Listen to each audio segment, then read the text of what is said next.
Penguin Random House Audio presents Mine, How the Hidden Rules of Ownership Control Our Lives by Michael Heller and James Salzman. Read for you by René Ruiz.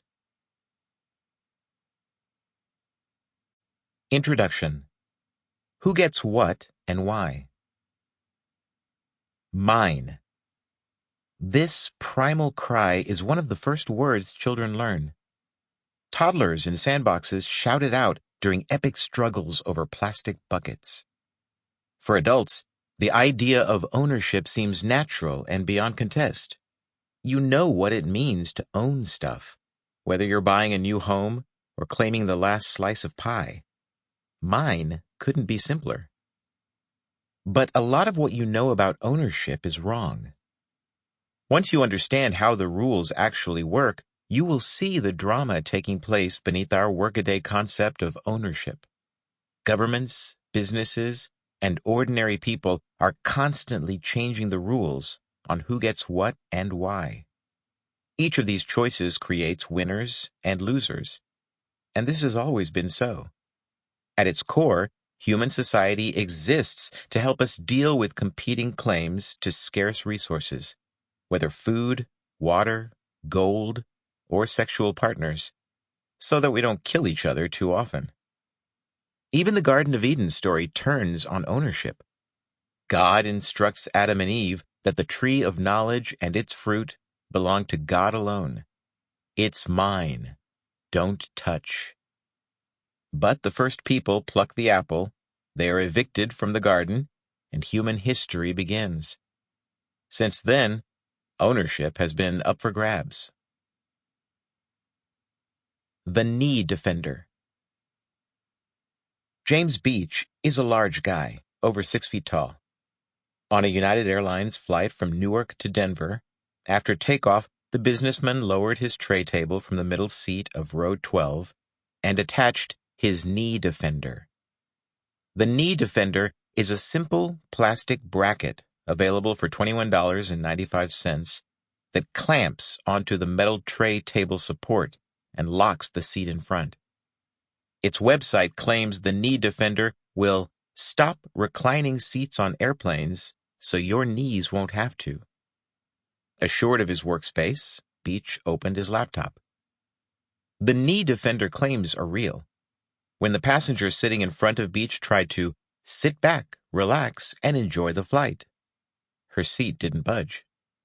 She complained to the flight attendant, who asked Beach to remove the clamp, but Beach was slow to comply. Outraged, the passenger slammed her seat back, popping out the knee defender and jolting Beach's laptop. He quickly jammed her seat back up and reattached the clamp. That's when she turned around and threw her drink at Beach. We'll never know how this might have escalated because the pilot took charge and changed course to Chicago for an emergency landing. Both passengers were removed from the plane, which then continued on to Denver, an hour and 38 minutes late. The same conflict keeps erupting, most recently with video. On an American Airlines flight from New Orleans to North Carolina, Wendy Williams reclined her seat. The man behind was in the last row, so he could not recline. Instead, he pushed the back of Williams' seat repeatedly, like an irritating metronome. Her video of this high-altitude fracas quickly went viral. With each incident, the blogosphere boomed back and forth with hundreds of self-righteous accusations, all equally certain of the correct rule. Talk show host Ellen DeGeneres defended the recliners. The only time it's ever okay to punch someone's seat is if the seat punches you first. Delta Airlines chief executive Ed Bastian took an opposing view. The proper thing to do is, if you're going to recline into somebody, you ask if it's okay first. Williams didn't ask. So who's right? Williams's view is simple. Her armrest button reclines her seat. The wedge of reclining space therefore belongs to the front seat. This claim of attachment, it's mine because it's attached to something that's mine, is one of the oldest justifications for ownership, dating back thousands of years.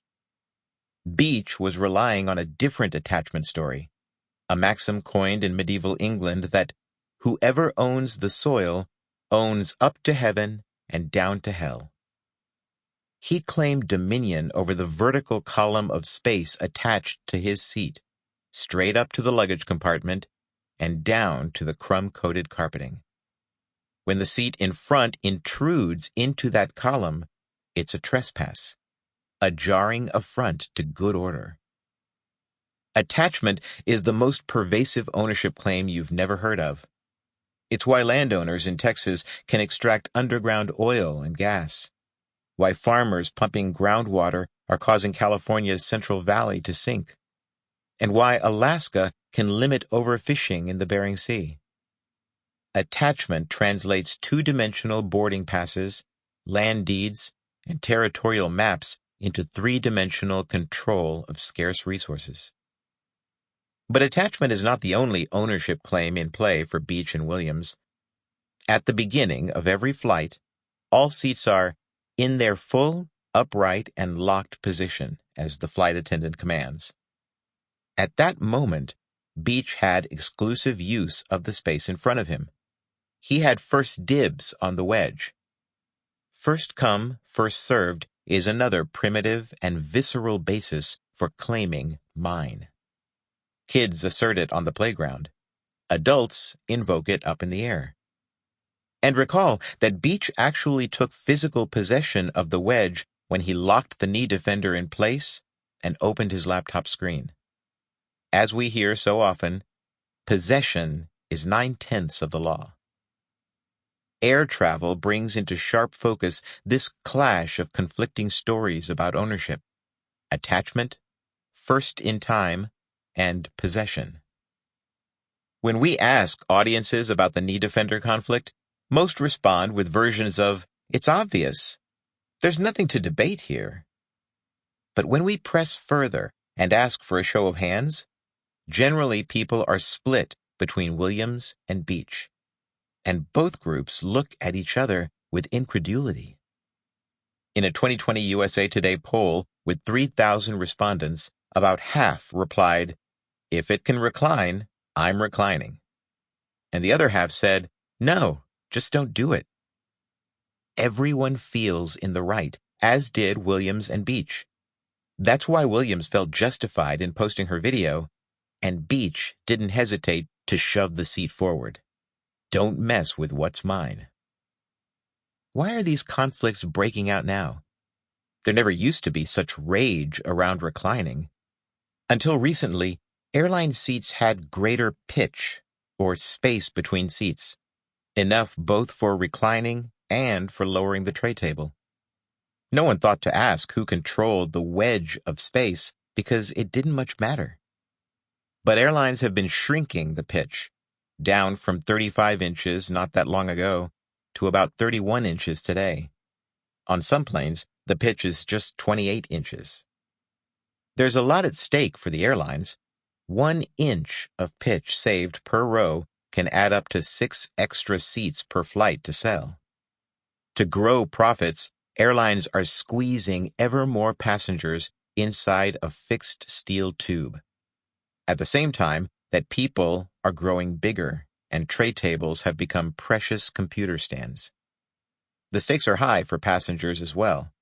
In a pandemic era, each inch of personal space counts. Ira Goldman, the inventor of the knee defender, whose website traffic increased 500-fold after the Denver flight incident, described the problem simply. What the airlines are doing is, they're selling me space for my legs, and they're selling you the space. If you're sitting in front of me, they're selling you the same space to recline. So they're selling one space to two people. Can the airlines do that? The law is silent. In 2018, the Federal Aviation Administration declined to regulate airplane seats, leaving seat design to the airlines. In turn, the airlines use a secret weapon that lets them sell the same space twice on every flight. The weapon is strategic ambiguity, one of the tools of sophisticated ownership design. Sample complete. Ready to continue?